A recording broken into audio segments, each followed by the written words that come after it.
G'day. So I'm just out on the boat getting a few things ready for tomorrow. I'm heading out for a bit of a session in the morning, but I thought what I'd do is give you a bit of a rundown on a few things in the boat here, because I've been out in it a couple of times and filmed videos, but I'm always too excited. Oh, that sun's in my eyes badly there.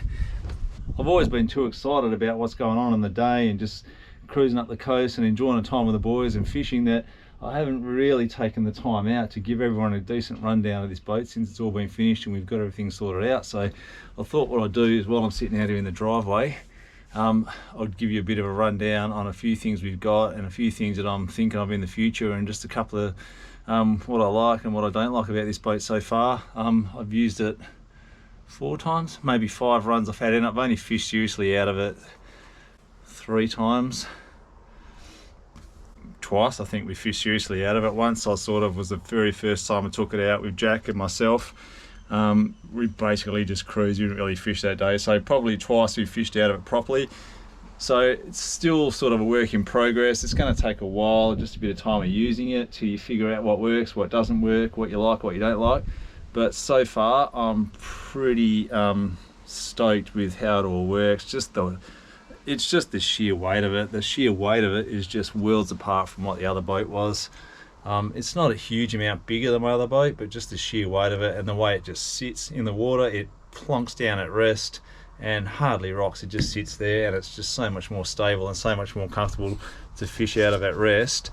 As you guys no doubt are aware, we like to fish in some pretty sort of stirred up and rough places at the best of times, so to have a boat that sits nice and flat is an extra bonus. One of the other things that I'm really enjoying is the shade. There's just a lot more shade on this boat. We got a lot more just a lot more shelter. You can tuck up under the cover here, you're out of the shade. These seats turn around. I'll show you how that works as soon as I figure it out myself. So these seats turn around like this, so you can sit in the shade with your feet up on the thing, watching your rods out the back, watching people fish, but you're in the shade, you're out of the wind, you're in the shelter. So it's going to be a massive bonus come the winter time when it's raining and cold and not very nice. It's going to be a massive bonus to be able to stay in here and stay dry and warm. The other boat was good. We had a little cover where we could tuck in and stay dry if it was really raining, but there's just like probably twice as much room in here. And plus the seats. The seats, I'm really loving these seats. The ability to be able to pull that up and lean against it. It doesn't seem like much, you're still standing up, but just that little bit of support just to lean against when you're driving while we're traveling here has really been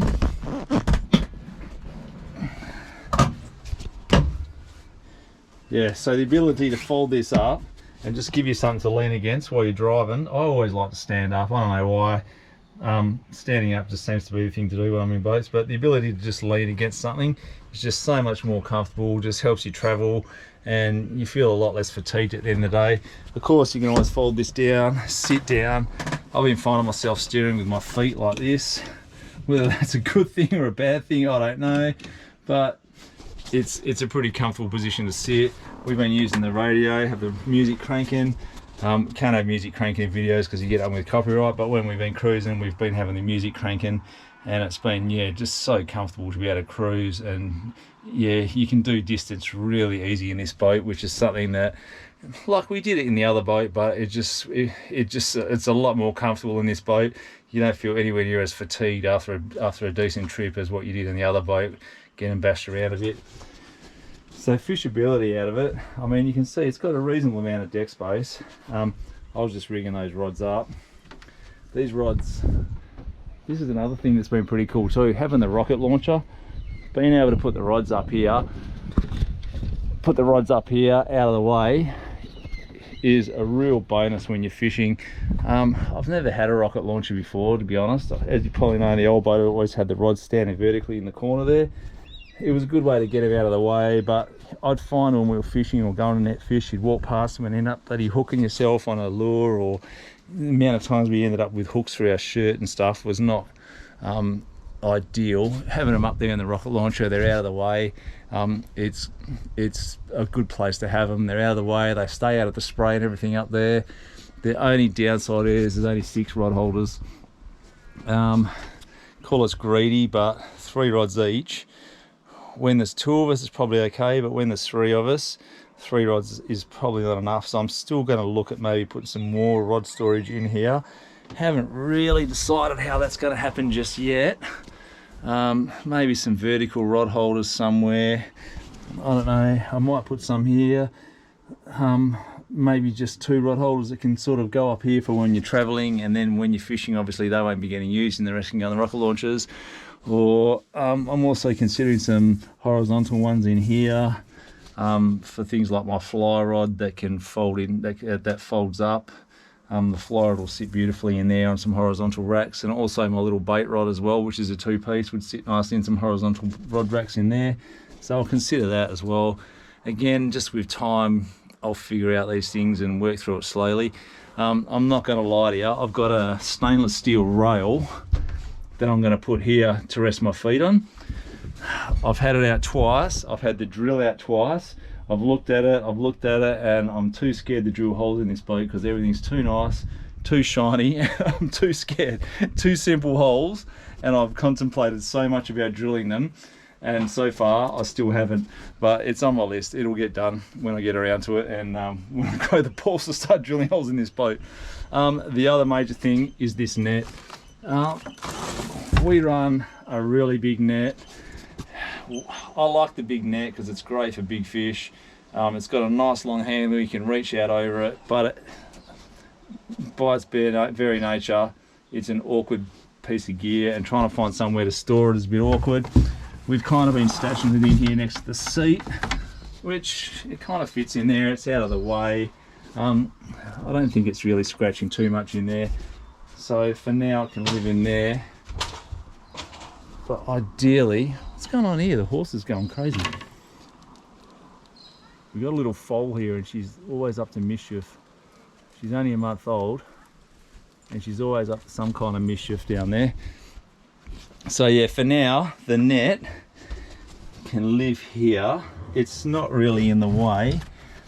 I know a lot of people put them up on the rod tubes, up in the rocket launcher. I don't like that idea too much. It catches a lot of wind, plus it's really awkward to get to. If you're trying to net a fish or whatever, you need your net handy and it needs to be somewhere where you can grab it.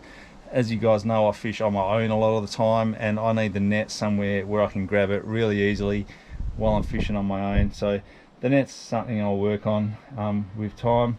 We'll get around to it. The bait table, I'm really liking these rod holders on the bait table. They're really cool. These ones here are going to be great for snapper fishing, straight out the middle here. These ones here angle out a bit, so that lets us fish 2 rods each out the side here. I've got these. One of the things that's probably a little bit lacking in this boat is the size of the gunnels.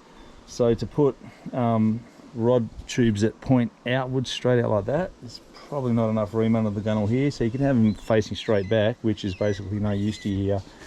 Oh my god, look at the dust on this already. Only washed this last week. So these ones here are pretty handy.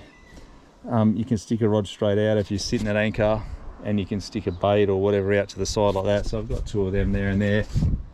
So for now we're making do with rod holders. The ones on the bait table are pretty cool. In future, I don't know, we'll see how we go once we start fishing for snapper, but the possibility for rod holders is endless. There's all those sort of things from Railblazer and all those sort of mountable rod holders that sort of move and twist and angle, but for now we'll make do how we got it going. Another thing a few people ask me about is the outboard. Why did I choose a Mercury outboard? I'm gonna sit back down. Oh, if it don't work, I'll just have a beer too. It's Friday after all. So why did I choose the Mercury outboard? I've been a Yamaha person for a long time. I've always loved Yamaha engines. I've always had Yamaha engines. I've also had a Mercury engine a few years back ago. Admittedly, yes, it was one of the old Blue Bands, a 50 horsepower Blue Band. But you know what? That motor never let me down, as old as it was, and never let me down, and it always went really well. Anyway, when I was talking about putting on what motor we were going to run on this, on this boat. I sort of deferred to Alan's experience. The boys at Big Five, they service motors. They don't deal in any particular brand of motor. They service them all and they work on them all. And Alan said to me, mate, if you're having a look at the new outboards, definitely have a look at the new Mercuries. The power to weight ratio is the best in its class at the time. Obviously things change every 2 minutes with technology and so forth, but at the time, power to weight ratio on the 150 was best in its class. Also, price-wise, it was great. It was at the pointy end of the market. The boat that I rode on and went over to Rottnest on, which was basically an identical version of this, also had the Mercury 150 on it, and I was very impressed with the way it ran on the way over to Rottnest on that particular day. So when Alan recommended the Mercuries, and then he showed me, luckily in the workshop at the time, they had a couple of different brand motors. I'm not going to mention brands because I don't want to bag other brands, but he had a couple of different brand motors in there in the stripped down form, and when he showed me some of the motors and the metal and the corrosion on some of the different engines, and then showed me the Mercury one, the Mercury was leaps and bounds ahead for corrosion resistance in the metal that they used to build the engines. And like I said, power to weight ratio, it was the best in its class. And then obviously in these times of COVID, the real kicker for me was he actually had one. He had a Mercury sitting there in a box in the shop at the time, and to get anything else I was looking at a 6 to 9 month wait. So the Mercury was just the obvious choice. I was more than happy to go with it. Technology's technology. I know they all go in leaps and bounds these days. You can't keep up with it, so I was happy. It's under warranty. It's a brand new motor, and so far it's been pretty cool. It's so quiet. I mean, every time we start it up, I have to ask, is that going? Is that going? It's been worlds apart to what I'm used to. So yeah, I'm pretty happy with it so far. As time goes on, I'll let you know what I think of it. Another thing I keep forgetting because I'm too excited is to start showing you guys fuel economy figures. Obviously I've got the Mercury smart gauge up there. Tells me fuel economy and trip figures and fuel used, and obviously how much fuel you're using at the time. So I'll start talking about that a bit more as we start doing some cruises. I'm not going to lie to you, we've been giving it a bit of a hard time. We've been wringing its neck at 30 knots, 35 knots here and there, so I don't expect the fuel economy to be good at that. I'm still running it in. It's probably only just done 10 hours. So as it runs in, I'm sure it'll get even better on fuel, and I'm sure if I just cruise around at 20 or 25 knots, I'm sure it'll be a whole lot better there as well. So I'll try to make an effort. I'm going on a bit of a trip tomorrow, so I'll make an effort to show you guys the fuel economy figures as we're cruising, and show you how economical this thing is. Obviously it's a heavy boat, it's 6.5 meters, it's a heavy boat, so it's not going to be great on fuel, but so far from what I can make out, it's pretty much on a level par with what the old boat was. And the old boat was, it weighed, a third of what this thing weighs, and it's a smaller boat. And this thing is pretty much on par with what that would run for the same sort of trip. So I'm pretty happy with the fuel economy as it's running so far.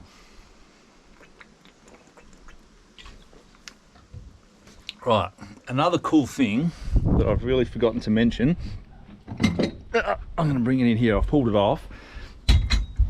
Obviously the anchor winch. Oh my god, I can't talk enough about the anchor winch. The anchor winch is amazing. The fact I don't have to get up the front to winch the anchor, awesome. If you can afford an anchor winch, get yourself one. I've got a Lone Star. I think it holds about 120 meters of rope on there, and I've got 10 meters of chain. I am absolutely loving it. But look at this thing here, this anchor from Boomer Anchors. It's a reef anchor. It's designed as a reef anchor. I found them online, and I contacted the guy Duncan. He's a new company, just started up. They've only been selling anchors for a couple of months. Duncan's been making these anchors for himself, and they've been in development for 15 odd years, but he's only just sort of hit the market with them, and they've only been for sale for a couple of months. I think he said 3 or 4 months. It's a work of art, to be honest. It's a reef anchor designed for reef. That's what attracted it to me, because this boat come with a big plough on the front, like a big sand plough, and as soon as I looked at it, I thought, oh, I've already lost that with the reef anchoring that I do. That plough is going to go in no time flat. Started looking for alternatives and came across this on the on Tinternet. So I contacted Duncan, told him what we were doing, and he sent me one over to try out, and so far I've been impressed. So it's a reef anchor at heart, but what it runs is this little shear pin in the middle here, right? So this is a 4mm shear pin. You can run a 3mm, a 4mm, or you can drill it out to a 5mm if you've got a bigger boat. So it works as a reef anchor like any normal grapnel style anchor would work. But if you pull it a bit harder and you get it really stuck, and you pull a bit harder, the shear pin snaps, and the whole anchor just folds up, and out she comes, just like that. So it's a pretty cool design. So far, I haven't even felt the pin snap. I've snapped the pin a couple of times. I reckon maybe 3 out of 5 times it comes back without snapping the pin. It's just comes straight back out, like you just drive over it forward and winch as you're going. And obviously the shape of these here, it sort of just, it'll come up and basically pull itself out forwards anyway. So probably 3 out of 5 times it comes back without snapping pins. But on the couple of times it has snapped the pin, I haven't even felt it. It's been just like such a smooth and seamless operation. The bow hasn't dipped, it hasn't pulled, it hasn't spun around at anchor or anything like that. It's just, boom, the pin just clips, bang, and up she comes. And the first thing I know about it is when it hits the bowsprit, and I go, oh wow, the pin snapped. It's been really smooth, so a really cool design. I've only used it in shallow water so far. I haven't dropped it out on the snapper grounds where we start fishing on real heavy reef, but once the snappers start coming on, it'll be a real test for it. Yeah, so these shear pins are basically just, well, I'm running 4mm here because I found the 3mm snap quite easily, but these are just a 4mm nut and bolt you buy from Bunnings in packets, cheap as chips, so they're pretty cheap to replace. Like I said, they don't snap every time, but yeah. Boom anchors, I'll tell you what's impressed me the most with it is this is a reef anchor, but the way it grabs on sand is actually quite good. It's really amazing. It's designed, these are slightly bigger than these. I don't know if you can notice that there, but those tines, I guess you'd call them, these tines are actually bigger than these ones. So when it pulls, it will actually pull sideways like that. And the way it grabs in sand is actually really good. I've used it a couple of times now in close to the reefs, and it grabs on the sand like a sand anchor would, and it's really strong. And the times that I've tried to winch the anchor back in, it's actually winched the boat back towards the anchor rather than winch the anchor towards the boat, which in sand I think is no mean feat for something like this. It's not even designed as a sand anchor, but it's working really great as a sand anchor. And I'll do a bit of a demonstration tomorrow if I remember. I've used it the last couple of times I've been out. I just keep forgetting to talk about it because I'm always excited catching fish and in the moment, and I keep forgetting to talk about it. But so far, I'm really impressed. So yeah, boom anchors. If you have a look online, there's a couple of demonstration videos online, and yeah, it's really cool to see how it works. But I'm actually really happy with it so far, and I'll stay tuned with me, and I'll see how it goes over the near future. Once we start snapper fishing and dropping in the heavy reef. But so far, I'm really happy with it. It's worked great. So it certainly beats bending tines back on a normal style grapnel like I used to have to do every time you pull it up. And then there's the other thing with the old style grapnels. Over time, the boat would rock up and down, and the tines would slowly but surely straighten out. And then before you know it, the anchor's pulled. This thing here doesn't straighten out. It just grabs, and it's not until you pull it up, either it comes out or the shear pin pops and up she comes and anchor comes back. But so far I haven't had a pin pop while I've been at anchor. I think having 10 meters of chain is probably making a big difference too, because it's really keeping it down and keeping it flat on the ground. But so far I'm impressed. Anyway, that's enough about the anchor. I'll talk about that more in the future as I use it some more. I went with 300 litres of fuel under the floor here. My tank actually runs from there all the way down, basically the whole length of the boat. So 300 litres of fuel is more than enough. The last trip we went on, we used I think 50 litres of fuel for 40 odd nautical miles. So yeah, I'm pretty sure 300 litres of fuel is going to be enough for any sort of trip that we've got in mind for this boat here. Another thing I'm absolutely loving is this Simrad. The Simrad is absolutely amazing. I've got the side scan, and the side scan has been shown. We can even see the ripples on the sand. It's that accurate. It's just the definition is unbelievable. The other day we were just sounding down a bit of a ledge on the way to the Kings, where we were going fishing for Kings, and it's the first time I've ever actually seen a school of bait that had clear jewfish just sitting on the bottom. Obviously it's demersal bans here in WA at the moment, so we couldn't fish for jewfish, but as soon as I saw the arches, I said to Jack, oh my God, look at that, they are dewies, and he agreed with me 100%. They were like perfect arches with a little red blotch at the front. We're just like, they're dewies, and there's this perfect bait school with 2 dewies just sitting on the bottom like that.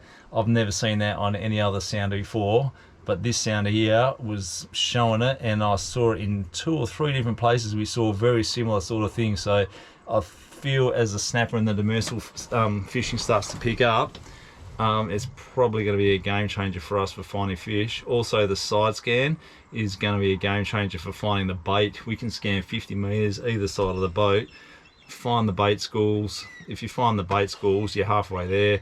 The snapper, the dewies, the kingfish, the mackerel, the tuna, they're all going to be wherever the bait is.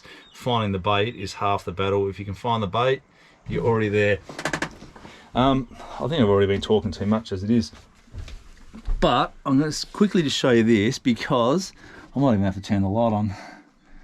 Blue, white, turn my white light, there it is. Okay, so I've got this little space down here. I've been putting my sun cream there. Everyone with a boat, you got to have sun cream, because you know you get sunburnt. You got to have your sun cream. You don't want it in the sun, because you know what happens. It's in the sun, it heats up, the lid explodes, sun cream spurts out, it ends up all over the place. It's terrible. So I'm trying to store it here in the cabin, but it's kind of one of those awkward things. So I've got this little space here. It looks like a handy little space to put something, so I'm just going to try to find some tubs. I'm going to go to Bunnings or something like that, try to find some little storage tubs that might mount in here. And there's this other little space here that might hold something, I don't know, sun cream, whatever, but I want it in a tub, because if it does explode, I don't want it spilling everywhere. So that's sort of a work in progress there. Also, I've got to get another handful of tubs like this. This has just got a couple of tools, a heap of shear pins for the anchors and stuff in there. Storing up there. Chips, that's breakfast for tomorrow, because everyone knows chips are a breakfast food. I've just bought a pack of water that I've got to stash here as well. I'll probably stash it under the seat here. I always like to have a lot of water on board. You can bring out coffees, but at the end of the day, you got to have a lot of water. If the sun's up, you want water. My tackle, for now, I've got these little tackle drawers installed here. So I've got hooks in there and a handful of sinkers. This one here's got some flies. This one here's got a couple of pre-made rigs up. That's got balloons and some live bait hooks, and the bottom one's got jigs, I think. Yep, jigs. I've got metal jigs in the bottom one. So I've got these little tackle drawers here. Oops, and the rubber gasket's already come out of that. That's probably why it was hard to shut the other day. Okay, got that. And I've also got one at the front here. So what I've done is I've given some trays. You'll see the trays are missing out of there. I've given some trays to Jack. Jack's going to fill up a handful of trays, and I said he can store his tackle in here. Saves him having to bring a box with him every time. He knows he's going to have hooks, tackle, whatever he needs is going to already be on boat, stashed in there. This one here's got a bit of a storage compartment in here. In here, I've got my little. Firstly, I've got my leader that just holds a heap of different leaders, and this one here holds all my soft plastics. Oops, wrong zip. This one here holds all my soft plastic lures, and I've got a heap of jig heads in there as well. That's not all my soft plastic lures, by the way, but it's a selection of enough to get me by for whatever I'm going to need most of the time. Release weight, and in here is just another stash of all different sorts of stuff, trolling, skirts, and stuff like that, just stored in a. I'll show you since I'm here. Open it up. These are just sort of trolling skirts and the like I've got stored in these compartments, a couple of squid jigs and just bits and pieces I've got stashed in here. So they all store in there. I'm still running this big tackle bag in here. This is just basically got trays of bigger lures and stick baits and so forth in it. A couple of big trays in there, so I'm not sure. I mean, it's no real hassle. It's sitting there. It's not causing anyone any trouble in there. It's out of the way. But you know, as I start using the boat a bit more, I'll see what happens with that. This hatch here and in this seat thing is sort of only using this much here, so I might be able to stick some more stuff up higher here. Maybe another one of these or something up a bit higher. I don't know. It's just as I use the boat, I'll start coming up with ideas and different storage options, and we'll move along like that. But for now, that's pretty much how I'm set up.